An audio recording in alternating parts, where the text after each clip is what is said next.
Olá, boa noite. Você acompanha agora notícias do Brasil e do mundo desta segunda-feira. Inflação temporária e ataques cibernéticos. Esses foram os principais temas da coletiva de imprensa do presidente americano Joe Biden hoje na Casa Branca. O democrata demonstrou tranquilidade com o atual momento econômico do país e acusou o governo chinês de proteger os autores de invasões a sistemas de empresas. O presidente dos Estados Unidos, Joe Biden, acusou a China de proteger autores de ataques cibernéticos após uma denúncia conjunta de Washington e aliados condenando as atividades maliciosas de Pequim. A declaração foi feita nesta segunda-feira durante uma coletiva de imprensa na Casa Branca. O governo chinês, não diferente do russo, não está fazendo isso sozinho, mas está protegendo os que fazem e talvez até mesmo acomodando para terem condições. Estados Unidos, União Europeia e Reino Unido culparam a China em declarações simultâneas nesta segunda-feira por um hack massivo realizado em março contra os serviços de mensagem Exchange do grupo Microsoft. Ao falar sobre o momento econômico do país, Biden destacou a criação de mais de 3 milhões de novos empregos durante os primeiros 6 meses de mandato.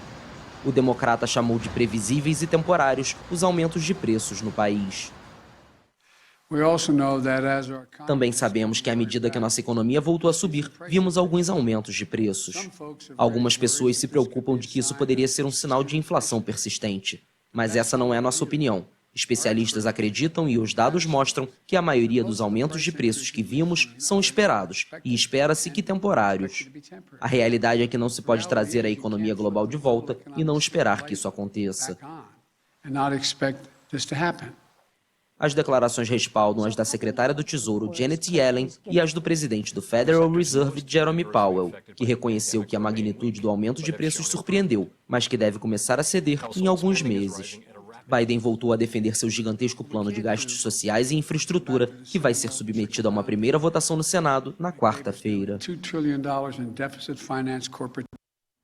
O preço do barril de petróleo teve forte queda nesta segunda-feira. O motivo foi uma decisão da OPEP tomada no domingo. Os preços do petróleo caíram com força nesta segunda-feira. O barril do Brent para entrega em setembro teve desvalorização superior a 7% e era negociado abaixo de $68. No começo da semana passada, chegou a valer $76. A queda ocorre depois da decisão da Organização de Países Exportadores de Petróleo e seus aliados, a OPEP+. O grupo decidiu aumentar a produção.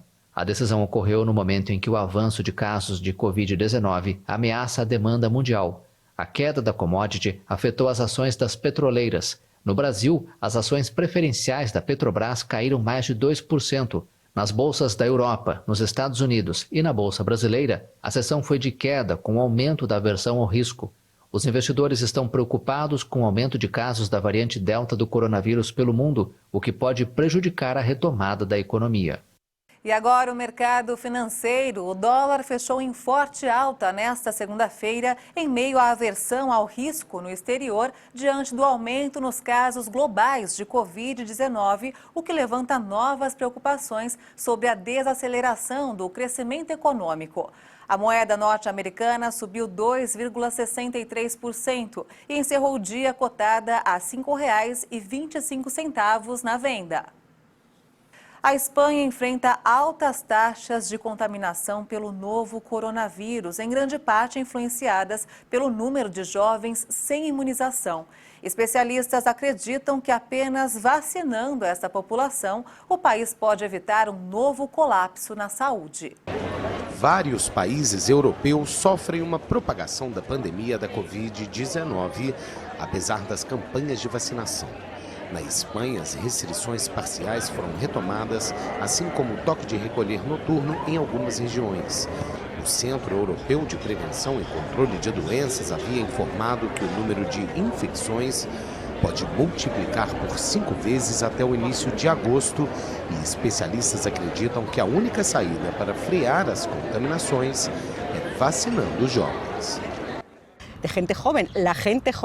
Os jovens também têm pneumonia pela Covid e precisamos dizer isso, pois eles acham que são imunes ao vírus, que não os afeta. Mas jovens têm sido hospitalizados com Covid, agora provavelmente mais que os idosos. E tem jovens em unidades de terapia intensiva, assim como jovens morrendo pelo coronavírus. O presidente do governo espanhol, Pedro Sánchez, assegurou que metade dos espanhóis vai estar completamente vacinada contra a Covid-19 até o fim desta semana. A meta é imunizar 70% da população até o final do verão, mas a especialista alerta para a crise que já toma o sistema de saúde espanhol.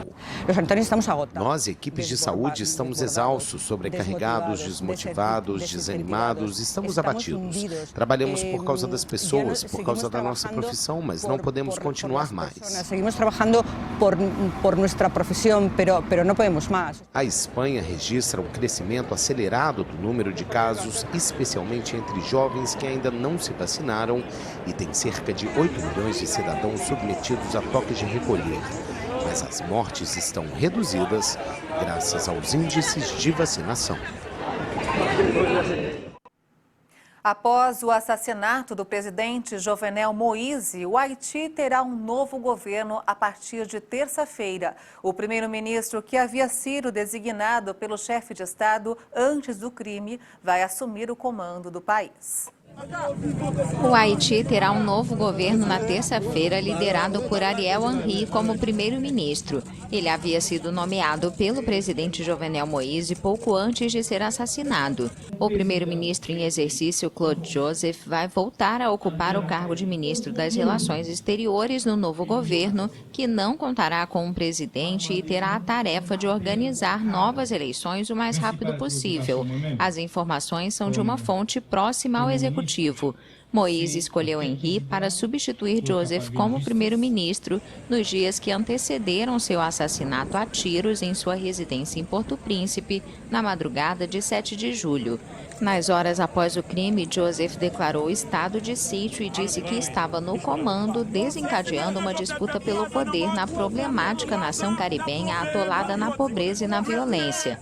Moïse governava o Haiti, o país mais pobre das Américas, por decreto, depois que as eleições legislativas de 2018 foram adiadas devido a disputas, de modo que o país ainda carece de uma legislatura em exercício.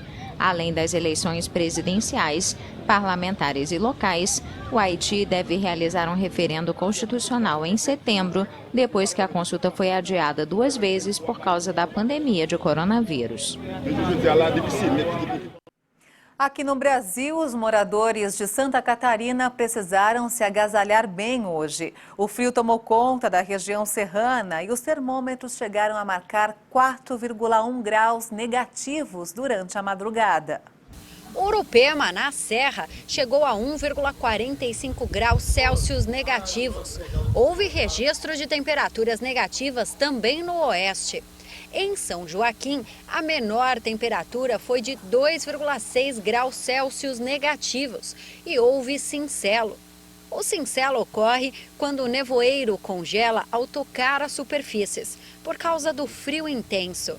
E hoje ainda é preciso sair bem agasalhado. Segundo a Defesa Civil, a presença de um ciclone extratropical pode provocar rajadas de vento de até 70 km por hora e ressaca no mar. As ondas devem atingir um pico de 4 metros.